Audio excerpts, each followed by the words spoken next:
قبل ما ابدا اكلمكم عن عطرنا النهارده، حابه اعرفكم بيا. انا دينا، ودي قناه دو برفيومز، ودايما بعمل لكم ريفيوز عن العطور اللي جربتها. عطرنا النهارده هو The Only One Intense من دولتشي اند جابانا. العطر ده يعتبر عطر سيجنيتشر، بمعنى انك تقدري تستخدميه في كل الفصول، ولكني انا شخصيا بشوف ان هو بينبض اكتر في فصل الخريف والشتاء. عطرنا النهارده هو عطر فانيلا، زهور بيضاء واخشاب، ولكن الزهور البيضاء هنا مميزه جدا، elegant ووايلد في نفس الوقت. العطر ده بيجمع 3 زهور من الزهور البيضاء، وهي زهرة البرتقال وزهرة البرتقال المر والياسمين.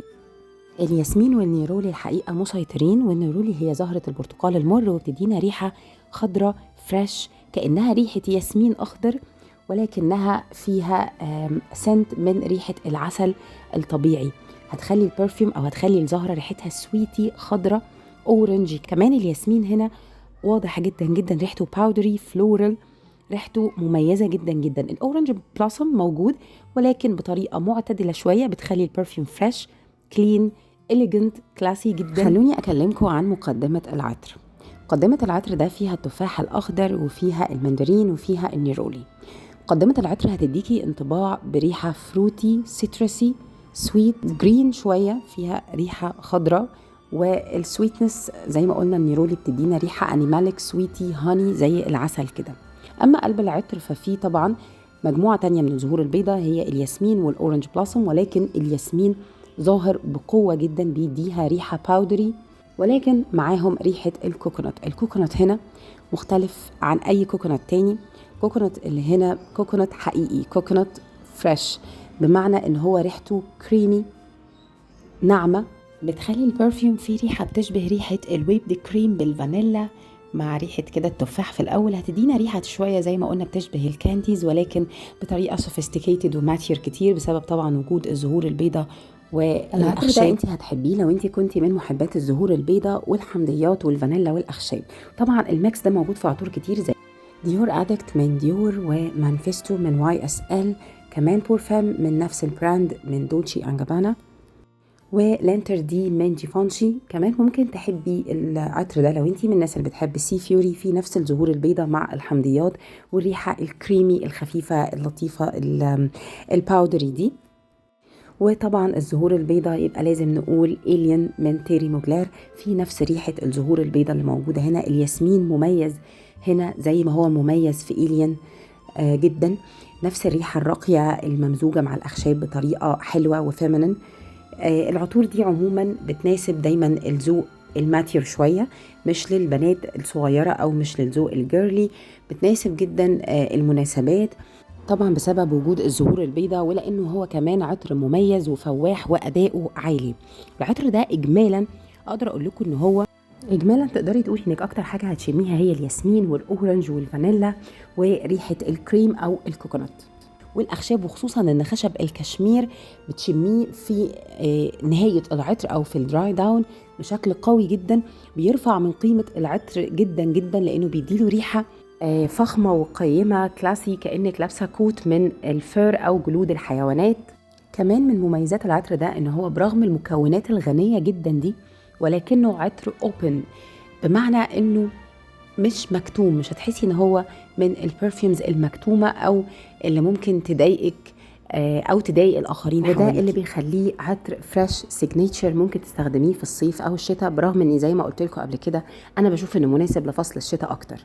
فجنرالي هتشمي العطر ده ياسمين مع حاجة كده سويت زي العسل، مع ريحة فروتي خفيفة ساور، وفيها الأخشاب والكوكونات اللي زي الكريم.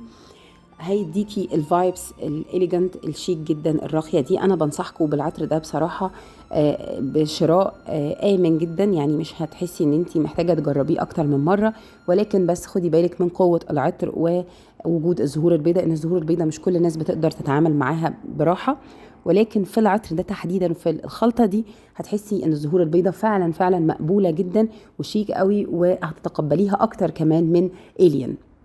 ولكن خليني اوضح لكم حاجه مهمه جدا، ان لو انت بتدوري على عطر كوكونات، بمعنى الكوكونات اللي موجود في البادي سبلاشز زي عطور فيكتوريا سيكريت والاجواء التروبيكال اللي موجوده في الكوكونات، فالبرفيوم ده مش هو اللي هيحقق لك المنشود.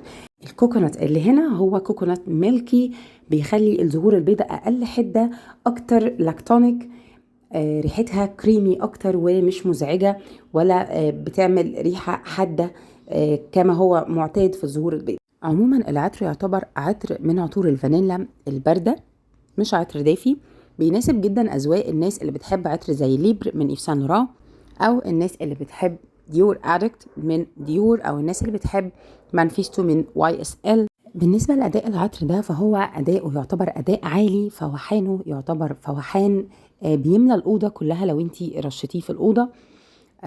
الناس اللي بتقرب منك بعد فترة كمان هتلاقي البرفيوم في الملابس ثابت بقوة، ممكن يفضل في الملابس على فكرة لحد 24 ساعة، وممكن أكتر من كده على الملابس مش على الجلد. البرفيوم عموما تقدري تستخدميه زي ما قلنا في وقت الصيف كده، هيديك احساس فريش وفيه نظافه بس سويت.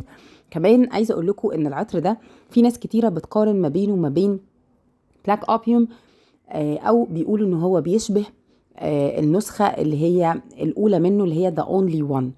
الحقيقه انا كنت فكرت اعمل لكم مقارنه ما بين النسختين، ولكن هنشوف قدام هعملها ولا لا. لو حبيتوا نقارن ما بين الاثنين اكتبوا لي تحت في الكومنتات وقولوا لي حابين نقارن ما بين النسختين. اما بالنسبه لان هو بيشبه بلاك اوبيوم فهو مش بيشبه بلاك اوبيوم طبعا خالص، مفيش منه اصلا، يعني انا ما بحسش ان في اي شبه، يمكن بس الاحساس الكريمي اللي موجود في بلاك اوبيوم. على فكره كمان الناس اللي بتحب عطر يارا ممكن يعجبها العطر ده جدا، مع اختلاف طبعا الذوق، ولكن هو هيوديكي في نفس الذوق او نفس الاتجاه الكريمي السويت، ولكن هنا مع زهور بيضة زي ما اتكلمنا. عايزه اقول لكم كمان لمحه مهمه جدا، عطر ذا وان الاصدار اللي هو الجولد الاول في DNA منه موجود، هتلاقيه في اصدارات ذا اونلي وان كمان، ولكن هو DNA بسيط وخفيف جدا لا يذكر. اذا حاولتي تقارني ما بين النسختين ذا وان وذا اونلي وان انتنس تحسي بس ببعض كده التشابه، لكن خفيف، فتقدري يكون عندك العطرين بدون اي تكرار.